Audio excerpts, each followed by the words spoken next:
Salam, saat ini saya akan membagikan firman Tuhan tentang ibadah pola tabernakel. Pertama, pintu gerbang. Arti rohaninya, doa pembukaan untuk memulai ibadah. Sebelum memasuki tabernakel atau rumah Tuhan, harus melalui pintu gerbang. Pintu gerbang arti rohaninya ialah doa pembukaan untuk memulai ibadah. Jadi sebelum ibadah, kita perlu doa dulu yang disebut dengan doa pembukaan. Ayat Keluaran 40 ayat 8, Keluaran 40 ayat 33. Yang kedua adalah membasuh tangan dan kaki. Sebelum imam-imam mempersembahkan korban,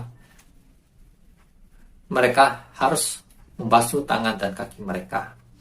Membasuh tangan dan kaki, arti rohaninya ialah yang pertama, mengampuni dan minta pengampunan. Yang kedua, menyucikan hati dan pikiran. Sebelum kita memulai ibadah kita, sebelum kita memulai pelayanan, kita harus minta pengampunan sama Tuhan. Sebelum kita minta pengampunan sama Tuhan, kita harus mengampuni orang yang bersalah kepada kita. Firman Tuhan berkata, kalau kita tidak mengampuni, maka Tuhan tidak akan mengampuni kita. Kalau Tuhan tidak mengampuni kita, maka Tuhan tidak akan mendengarkan doa kita. Doa kita tidak akan berkenan kepada Tuhan. Doa kita akan sia-sia. Tapi kalau kita mengampuni orang yang bersalah sama kita, Tuhan akan mengampuni kita. Tuhan akan mendengarkan doa kita. Doa kita boleh berkenan kepada Tuhan. Jadi firman Tuhan menyuruh kita untuk mengampuni orang yang bersalah sama kita. Kita harus mengampuni orang yang bersalah sama kita, siapapun juga orangnya dan apapun yang dilakukannya, dan kita harus mengampuni dengan segenap hati seperti yang dikatakan dalam Matius 18 ayat 35. Jadi kita mengampuni 100%, bukan 99,9%. Kita harus mengampuni dengan sempurna. Bila kita bisa mengampuni orang yang bersalah sama kita, maka Bapa yang di surga juga akan mengampuni kita. Maka doa kita tidak akan terhambat. Maka doa kita akan sampai kepada Tuhan. Maka Tuhan akan mendengarkan doa kita. Maka pelayanan kita, ibadah kita akan berkenan kepada Tuhan. Tapi kalau kita tidak mengampuni orang yang bersalah sama kita, maka doa kita akan terhambat, tidak akan sampai kepada Tuhan, tidak akan didengarkan oleh Tuhan. Maka ibadah dan pelayanan kita akan sia-sia. Karena itu, kita harus mengampuni orang yang bersalah kepada kita. Kalau kita tidak bisa mengampuni, maka kita harus minta kemampuan dari Bapa yang di surga supaya kita bisa mengampuni orang yang bersalah sama kita. Apabila kita sudah mengampuni orang yang bersalah sama kita, maka kita minta ampun sama Tuhan untuk apa yang kita lakukan, baik dengan perkataan kita, pikiran kita, ataupun perbuatan kita, baik sengaja maupun tidak sengaja, sadar maupun tidak sadar, yang tidak sesuai kehendak Tuhan. Kita minta pengampunan sama Tuhan, kita minta Tuhan menyucikan kita minta darah Yesus menyucikan kita minta Tuhan untuk menyucikan hati dan pikiran kita. Apabila kita sudah disucikan oleh Tuhan, darah Yesus menyucikan kita, maka kita dilayakkan untuk melayani Tuhan, untuk mempersembahkan puji-pujian kita. Ayat tentang mengampuni yaitu Matius 6 ayat 14 dan 15, Markus 11 ayat 25 sampai 26, Lukas 6 ayat 37, Efesus 4 ayat 32, Kolose 3 ayat 13. Kemudian meminta pengampunan Matius 6 ayat 12, 1 Yohanes 1 ayat 9, Amsal 28 ayat 13.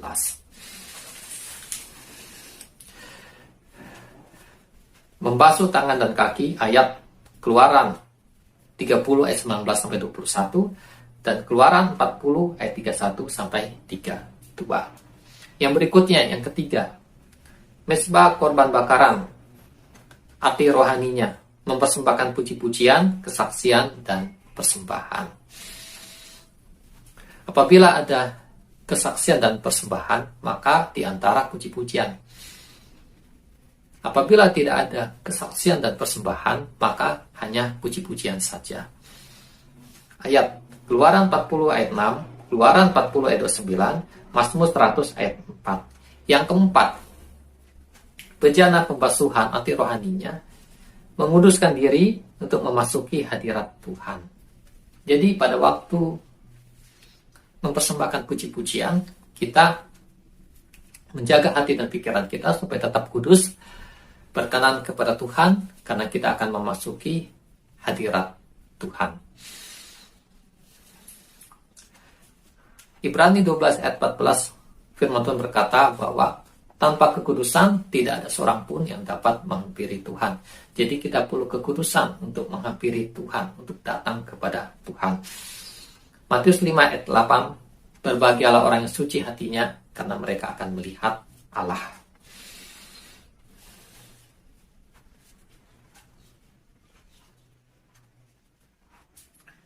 Ayat tentang bejana pembasuhan, Keluaran 40 ayat 7, Keluaran 40 ayat 30.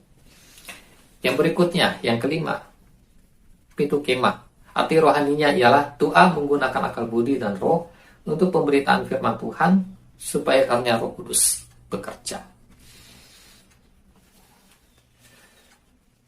Sebelum pemberitaan firman Tuhan, maka kita perlu berdoa untuk pemberitaan firman Tuhan, supaya Tuhan bekerja untuk pemberitaan firman Tuhan. Doa yang digunakan adalah doa dengan akal budi, yaitu doa dengan bahasa sehari-hari yang dimengerti oleh manusia. Kemudian yang kedua adalah doa dalam roh, atau doa dalam Roh Kudus, doa dengan bahasa-bahasa yang baru, atau bahasa roh atau bahasa lidah, bahasa yang tidak dimengerti oleh manusia, tetapi yang dimengerti oleh Allah. Tujuannya adalah doa dengan akal budi, kita meminta supaya karunia Roh Kudus bekerja, atau supaya Tuhan menyalakan kegiatan rohani, supaya karunia Roh Kudus bekerja untuk pemberitaan firman Tuhan. Doa menggunakan bahasa-bahasa yang baru, atau bahasa roh atau bahasa lidah. Ketika menggunakan bahasa-bahasa yang baru atau bahasa roh atau bahasa lidah, maka karunia Roh Kudus akan bekerja, atau kegiatan rohani akan menyala, akan bekerja. Ayat 1 Korintus 14 ayat 15, Keluaran 40 ayat 8, Keluaran 40 ayat 28. Berikutnya, yang keenam, kegiatan. Arti rohaninya karunia Roh Kudus. Kegiatan yang menyala artinya karunia Roh Kudus yang bekerja. Dalam ibadah Perjanjian Lama, kegiatan berguna untuk menerangi ruang suci, supaya imam-imam dapat melakukan pekerjaannya. Tapi kalau kegiatan tidak menyala, atau pelita tidak menyala, maka ruang suci akan gelap, sehingga imam-imam tidak bisa melakukan pekerjaannya. Karena itu, kegiatan sangat penting untuk menerangi ruang suci, supaya imam-imam dapat melakukan pekerjaan.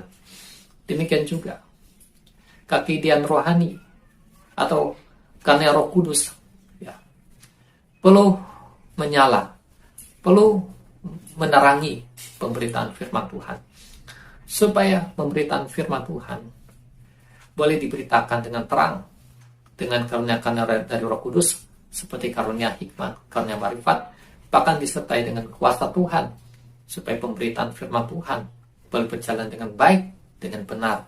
Bahkan boleh terjadi penyingkapan dari rahasia firman Tuhan, sehingga firman Tuhan yang diberitakan boleh menjadi berkat.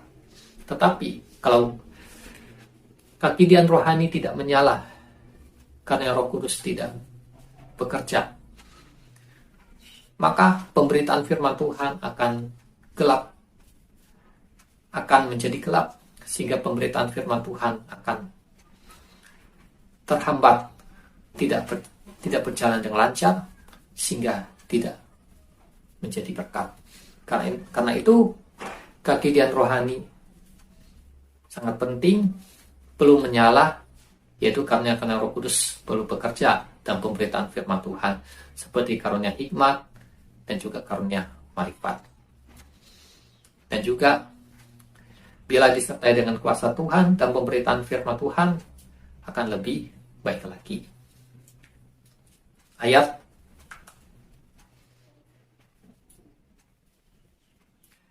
Keluaran 40 ayat 4, Keluaran 40 ayat 24 sampai 25. Alat yang berikutnya, yang ketujuh, meja roti.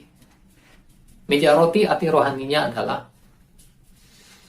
firman Tuhan dan perjamuan kudus. Kenapa roti artinya firman Tuhan maupun perjamuan kudus? Ayat firman Tuhan, Matius 4 ayat 4. Tuhan Yesus berkata sama iblis, manusia hidup bukan dari roti saja, tetapi dari setiap firman yang keluar dari mulut Allah. Jadi firman Tuhan adalah roti rohani atau makanan rohani yang memberikan pertumbuhan rohani bagi orang-orang yang percaya. Yohanes 1 ayat 1, pada mulanya adalah firman. Firman itu bersama-sama dengan Allah, dan firman itu adalah Allah. Yohanes 1 ayat 14, firman itu sudah menjadi manusia dan diam di antara kita, yaitu Yesus Kristus yang sudah datang menjadi manusia. Yohanes 6 ayat 48, Tuhan Yesus berkata, akulah roti hidup yang turun dari surga. Artinya Tuhan Yesus digambarkan secara rohani seperti roti hidup yang memberikan keselamatan kepada setiap orang yang percaya. Kemudian 1 Korintus 11 ayat 23 sampai 25, Matius 26 sampai 28, Markus 14 ayat 22 sampai 24, Lukas 22 ayat 19 sampai 20. Tuhan Yesus mengambil roti, Tuhan Yesus berkata, inilah tubuhku yang diserahkan bagi kamu. Tuhan Yesus mengambil anggur dan berkata, inilah darahku, darah perjanjian baru yang ditumpahkan kepada banyak orang untuk pengampunan dosa.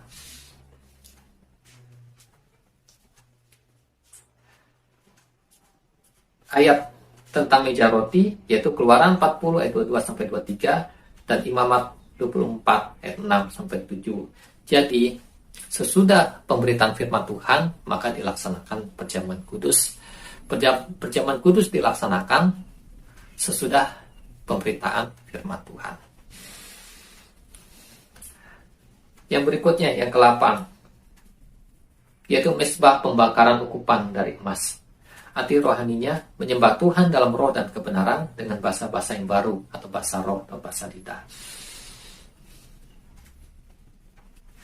Sesudah pemberitaan firman Tuhan, kemudian perjamuan kudus. Sesudah perjamuan kudus, maka menyembah Tuhan dalam roh dan kebenaran dengan bahasa-bahasa yang baru atau bahasa roh atau bahasa lidah.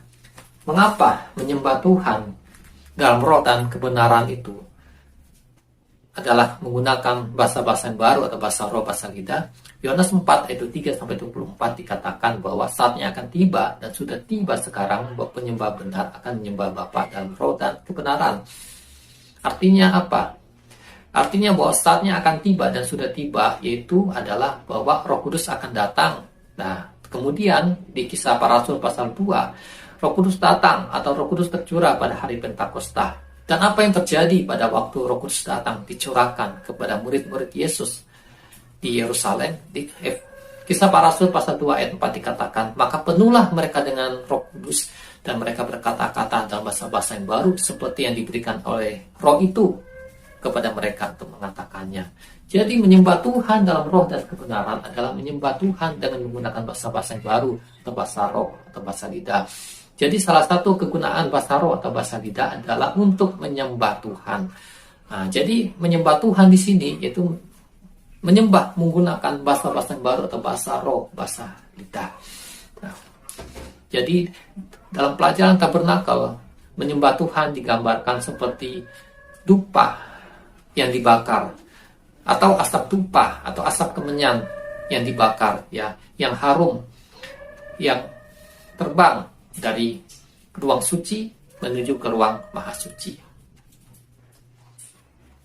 Ayat Keluaran 40 ayat 5, Keluaran 40 ayat 26 sampai 27. Kemudian alat yang berikutnya, yang ke-9, yaitu pintu tirai. Arti rohaninya memasuki hadirat Tuhan. Jadi pada waktu menyembah Tuhan dalam roh dan kebenaran, artinya memasuki hadirat Tuhan atau mendatangi Tuhan, ya.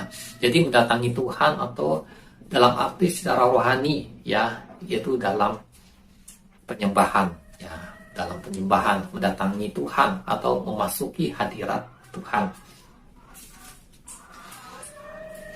Ayat Keluaran 40 ayat 3, kemudian Keluaran 40 ayat 21.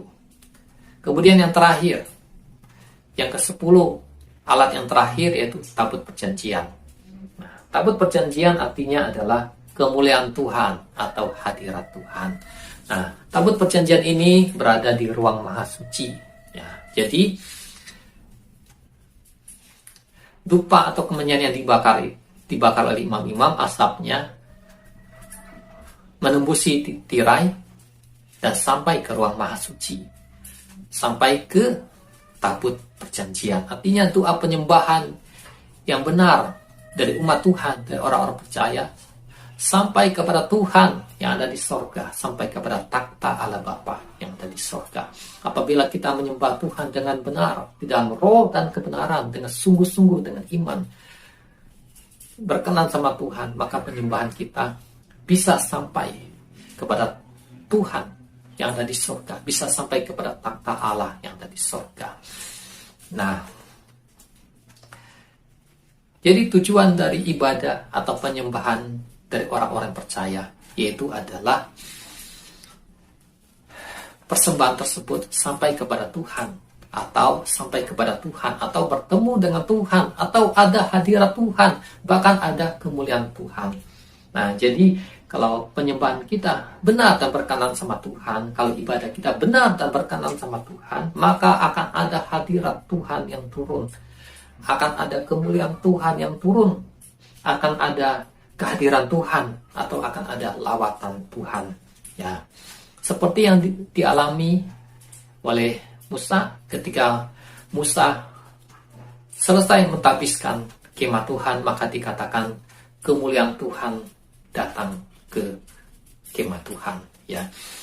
Pada waktu Raja Salomo selesai berdoa untuk pentahbisan rumah Tuhan, maka dikatakan kemuliaan Tuhan datang, ya, dalam bentuk awan.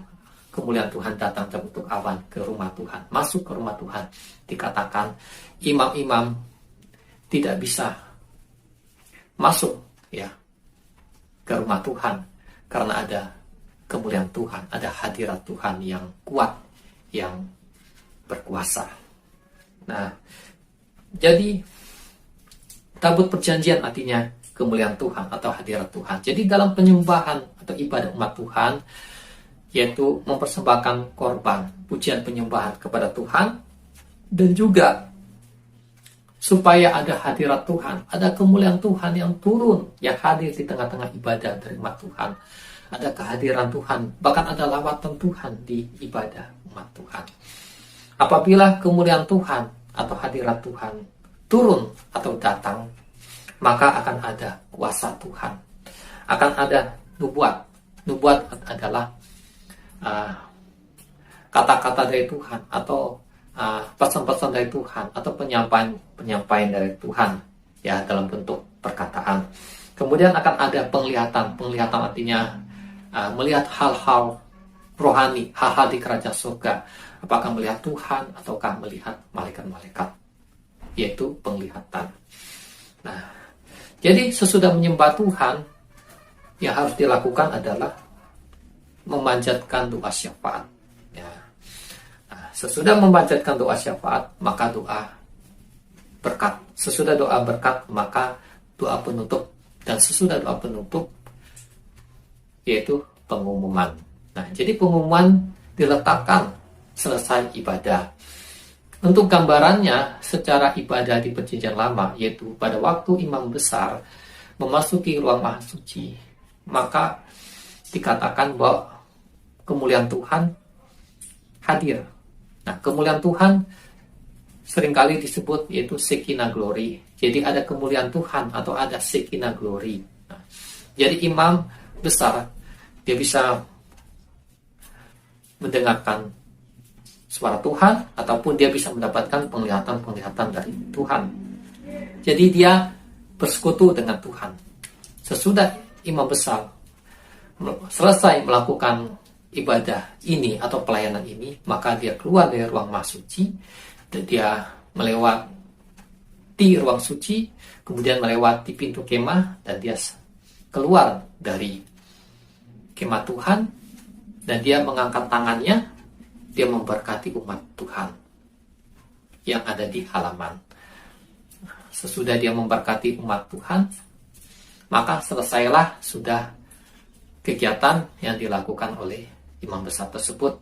Nah, kemudian dia bisa bercakap-cakap dengan umat Tuhan ataupun menyampaikan pesan-pesan Tuhan atau pengalaman-pengalaman yang dia dapatkan di ruang Maha Suci. Demikian ibadah pola tabernakel, ya. Jadi untuk barang-barang di tabernakel atau alat di tabernakel itu tidak bisa ditukar-tukar atau tidak bisa dipindah-pindahkan. Contoh, mezbah korban bakaran tidak bisa diganti tempatnya dengan korban dengan kolam pembasuhan, ya. Kemudian kaki pelita tidak bisa ditukar dengan meja roti. Jadi alat-alatnya itu tidak bisa ditukar. Nah, demikian juga untuk makna rohani, untuk tata cara ibadah ini tidak bisa ditukar-tukar, ya, tapi sesuai dengan urutannya, sesuai dengan arti-arti rohaninya, ya. Jadi dimulai dari doa pembukaan, kemudian menguduskan hati dan pikiran kita, kemudian mempersembahkan puji-pujian, kalau ada kesaksian-kesaksian, kalau ada persembahan-persembahan, kalau tidak ada kesaksian dan persembahan, puji-pujian, kemudian sesudah itu doa untuk pemberitaan firman Tuhan. Nah, sesudah pemberitaan firman Tuhan, maka perjamuan kudus. Sesudah perjamuan kudus, maka menyembah Tuhan menggunakan bahasa-bahasa yang baru atau bahasa roh atau bahasa lidah. Sesudah menyembah Tuhan, maka doa syafaat. Sesudah doa syafaat, maka doa berkat.